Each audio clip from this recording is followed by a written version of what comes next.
Hello, and welcome to Let's Brief It, a podcast by law students for law students, hosted in collaboration with the DC Bar.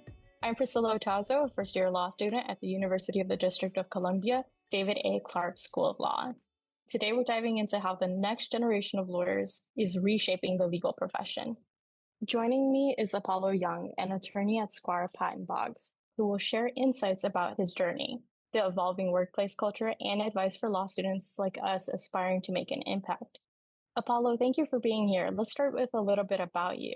Tell us about your journey, where you went to school, what inspired you, and how you ended up working in DC. Thanks, Priscilla. So I am actually from Arlington, Virginia. So working in DC is not super far away from where I grew up. I actually found my path to the legal world in high school. I originally, in my senior year of high school, I was supposed to do an engineering internship for an engineering firm. Unfortunately, that fell through at the last minute, and I panicked and contacted everyone that I knew and said, please let me come work for you because I don't want to be that person that said I had an internship and then didn't.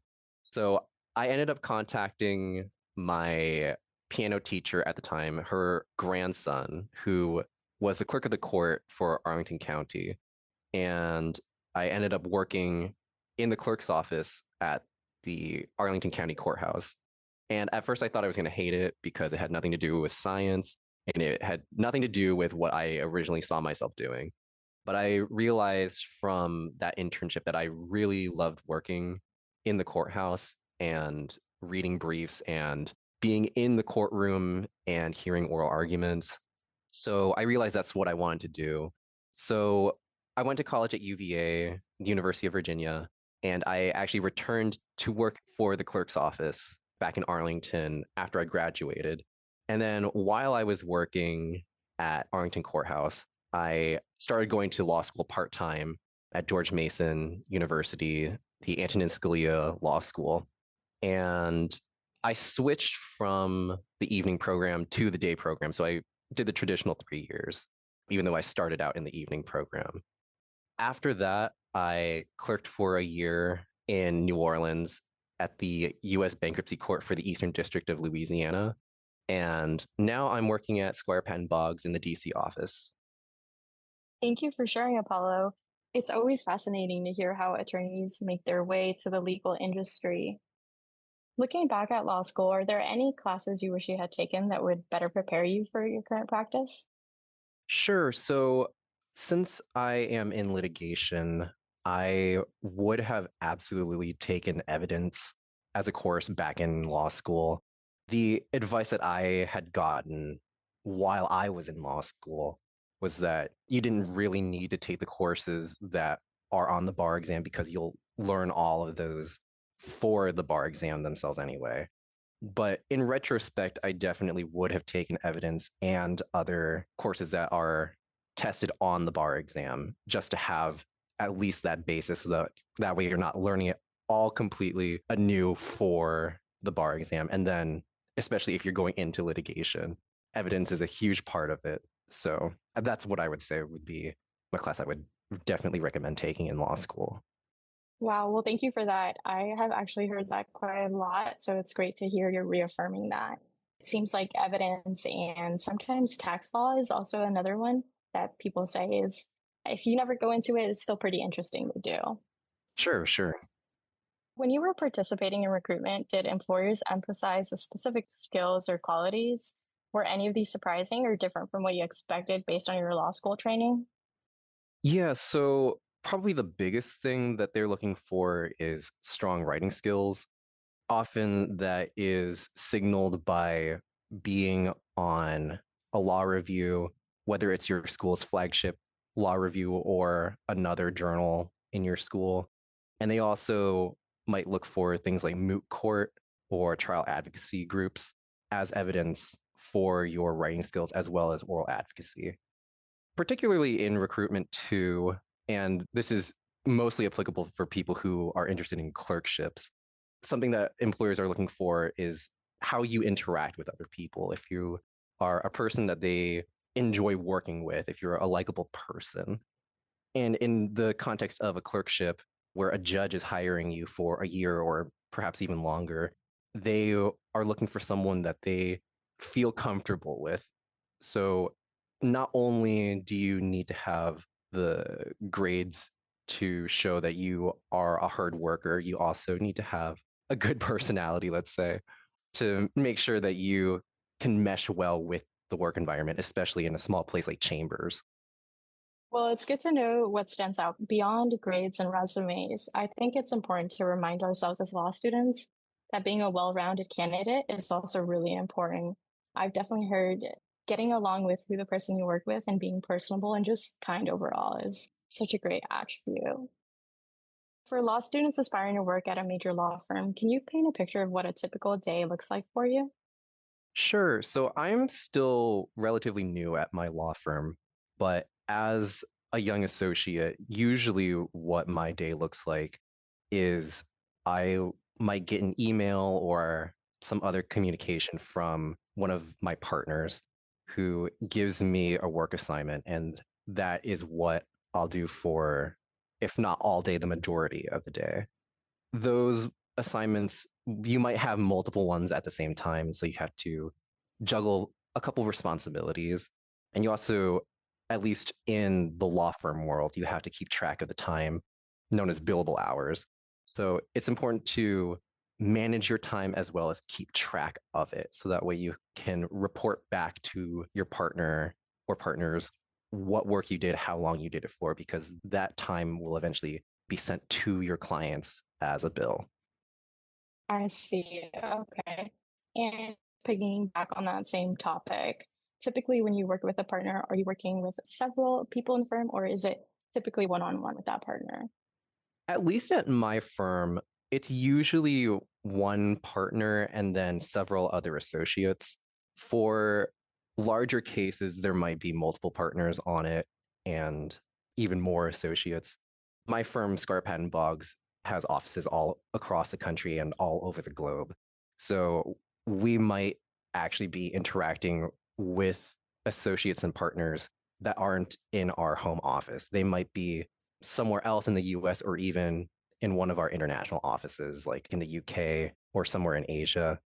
And with these global firms, accounting for things like time differences is really important because you don't want to schedule something for when someone might be asleep at 2 a.m.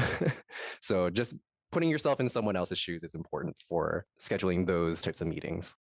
That's so funny. I couldn't just imagine scheduling something at 2 in the morning and Sure. getting a response. Right. Absolutely not. Well, many young lawyers today are shifting their definition of success. Purpose, well being, and social impact often take priority over traditional markets. Like you were saying, billable hours or partner track progress. How do you personally define success, and does this align with your traditional legal norms? Sure. So success for me, I feel like, is two things. I think success is one part security and one part balance. Security in the sense of financial security. My family is a family of immigrants. I'm first generation in the US, and my parents grew up not always knowing when and where their next meal might be. So, at least from that perspective, having security both financially for oneself and for generations after you, I believe, is at least one marker of success. And then the other half, I think, is balance in the sense of work and life balance. The goal, I think, is not just to amass amounts of wealth. I think it's also what do you do with it? Do you have time to do the things that make you happy? And if the answer is yes, I think that is what success can be. Not only having the security financially, but also being able to do something with that security, finding things that make you happy and still being able to live life to its fullest. That was beautifully said, Apollo. Thank you so much for sharing something so personal. Being a first generation law student as well, I know many law students can empathize with the situation, and I think that it's really important to talk about. With that said, the legal profession is often associated with rigid hierarchies and demanding schedules. Do you feel your generation is pushing for changes in workplace culture?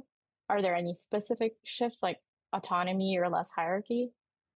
Yeah, so I think that there is a shift with younger associates that are pushing back against some traditional legal norms, particularly in teleworking and flexible work hours.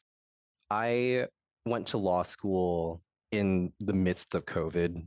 When I matriculated to law school, it was 2020. And even when I was admitted to law school, there was sort of this question of, are we even going to have in person classes? So, because of COVID and the hybrid and or remote work schedules that were created as a response to COVID, a lot of those policies have stayed in place because people realize that they actually can work, if not as good, then maybe even better at home than in an office. So I know a lot of younger people are big fans of having that non-traditional work at home structure, or at least the flexibility to work at home if they want to. I think that it's more popular among the younger associates and maybe not so much among the partners, but it's not black and white. I'll say not everyone wants one way or the other, and some people like myself are fine either way. But I think that is at least one way that younger associates are challenging, let's say, established norms in the legal world. Right. There's definitely pros and cons to each. I know with the, like you were saying, with the younger generation, I think being able to wake up 5 minutes before work has been the ideal, but there's also definitely something so much more personable about coming into work, talking to people, and making those connections with the people around you. I think this will be a long debate for quite some time, and COVID changed that for us. Speaking of navigating workplace dynamics, how do you approach building respect and credibility with senior attorneys? Do you often find that generational differences impact this process? Sure. So being a lawyer is not only having the book smarts, it's also about having the soft skills, being a good communicator, and making people really feel like they're being listened to. And going along with that, making sure that you take time to attend the social gatherings that your firm might put on, because those are designed for interactions between the young associates and the partners. So making sure that you take those opportunities is, I think, is really important to building those relationships that otherwise might not be there. You want to have a good rapport with your partners as well as your fellow associates because these are people that you're working with and you'll be working with them over and over again. So you want to build a good relationship over time. Right. I also think that's so important. And I think as law students, it translates even as a 1L, 2L, or 3L, being in school and working with professors, other students, knowing that down the line, we're all going to be in the legal industry shows that, like you said, building those meaningful connections to create that rapport will definitely be, the utmost beneficial. So I know many law students are drawn to the idea of pro bono work. Are you able to incorporate pro bono work into your practice? I am, yes. My firm is a really big supporter of pro bono work.